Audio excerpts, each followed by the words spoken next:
여러분, 장례식장에는 절대 이것을 가지고 들어가시면 안 됩니다. 물론 이는 우리 전통의 예법에서도 반드시 피해야 하는 것들이라고 말하고 있는 것이며, 행여이를 무시하시고 행하셨다가 큰 불행이 여러분에게 올 수도 있기에 그러한 것입니다. 여러분, 지혜라는 것은 수많은 경험에서 나오는 것이며, 이 경험을 무시하여 좋은 일이 일어나는 경우는 거의가 없습니다. 네, 여러분 꼭 이것들은 가지고 들어가지 마세요. 여러분 안녕하세요, 이정재입니다. 여러분, 요즘의 장례식장과 예전의 장례식장을 같이 생각하시면 안 됩니다. 예전에는 한 사람의 장례만을 치렀기에 그리 많은 절차가 있었던 것이 아니며, 또 금기사항 역시 그리 많지가 않았습니다. 하지만 요즘의 경우에는 대부분의 장례식장에서 여러 곳의 상을 한 곳에서 같이들 치르고 있기에 오히려 금기사항이 더 많아질 수밖에 없는 거예요. 네, 어디에서 누가 행액을 당하였는지 또 흉상을 당하였는지 알 수 없기에 그러한 것이죠.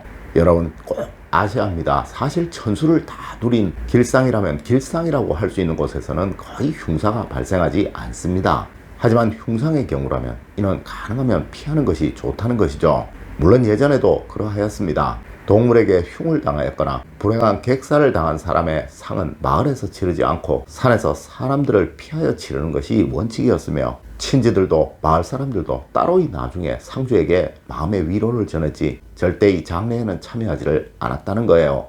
물론 어느 분은 에이라고 말씀하실지도 모르며, 어느 분은 무슨 우주선이 날아다니는 시대의 귀신이라고 말씀하실지도 모르지만, 여러분, 세상에는 과학으로 설명이 안 되는 불가사의한 일들이 너무나도 많이 일어나고 있으며, 또한 그 누구도 전생과 내생에 관해 있다 없다 명확하게 말을 할 수가 없다는 거예요. 네, 조심해서 나쁠 이유는 하나도 없는 것이죠. 첫 번째로, 보석류는 절대로 가지고 가시면 안 됩니다.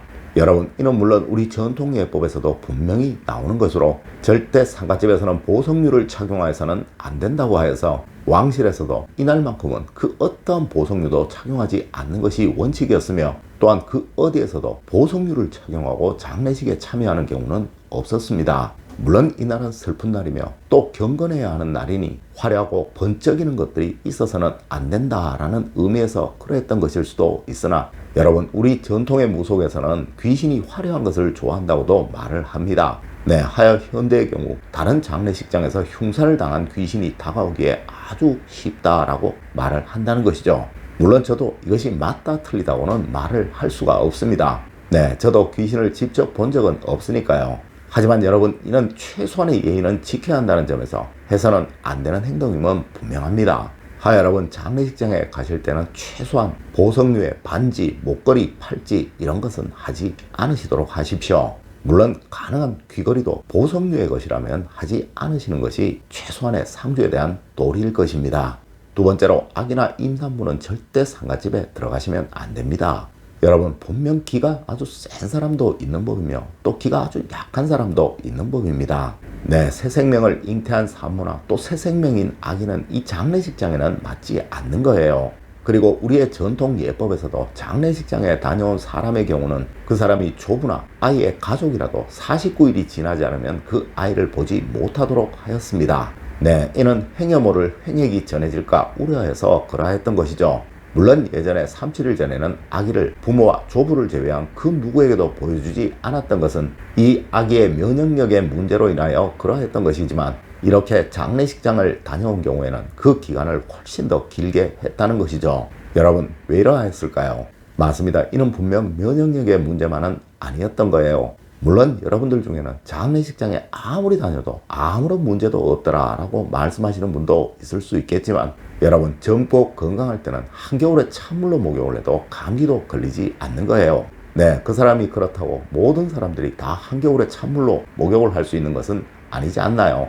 여러분, 내가 기가 세고 강하다고 해서 아이들, 특히 아기나 산모가 그러하다는 것은 아니라는 것이죠. 여러분, 하여 돌이 지나지 않은 아이는 절대 장례식장에 가서는 안 되는 것이며, 최소한 자기의 의사표현을 할 줄 아는 정도의 나이가 아니라면 아이는 장례식장은 피하도록 하는 것이 당연하며 또 좋다는 것입니다. 물론 새 생명을 잉태한 산모의 경우라면, 이 장례식장이 직계가족의 경우가 아니라면 무조건 피하는 것이 좋으며, 또 직계가족의 경우라도 가능한 장례식장에 오래 머물지 않아야 하며 가능한 발인만 참석을 하도록 하는 것이 당연하며 또 좋다는 것입니다. 세 번째로 애완동물은 절대로 장례식장 안으로 데리고 가서는 안 됩니다. 여러분 혹시 이런 이야기 들어보신 적이 있으신가요? 개는 귀신을 보는 눈을 가지고 있다라는 이야기 말입니다. 하여 우리가 어린 시절 동네에서 개가 짖으면 어른들은 이 개가 지나다니는 귀신을 보아서 그렇다라고 말씀들을 하셨었죠. 물론 정말 그러한지는 저도 알 수가 없습니다. 하지만 우리 고전에서는 분명 귀신을 쫓기 위해서 개를 기른다는 이야기가 참 많이 나오고 있으며 우리 풍습에서도 개를 문 앞에 두고 기르는 것은 불운한 악기를 쫓기 위함이라는 이야기가 참 많이 나옵니다. 여러분, 이 장례식장은 분명 여러 곳들의 혼령들이 있을 수도 있는 곳이고 그 중에서는 좋은 혼령들이 아닌 원한을 가진 한을 가진 혼령들도 있을 수 있는 곳이에요. 네, 하여 절대 애완견은 데리고 들어가서는 안 되는 것이며 애완묘 역시 가능한 피하는 것이 좋다는 것입니다. 물론 이런 말 하시는 분도 있을 거예요. 한을 가진 혼령을 개가 쫓아주면 좋은 것 아니냐고 말이에요. 하지만 여러분, 그날 여러분이 방문하신 그 상가집에 돌아가신 분도 혼령이라는 사실을 알아야 합니다. 네, 혹 그 혼령마저 이 개가 쫓아버린다면 어떻게 될까요?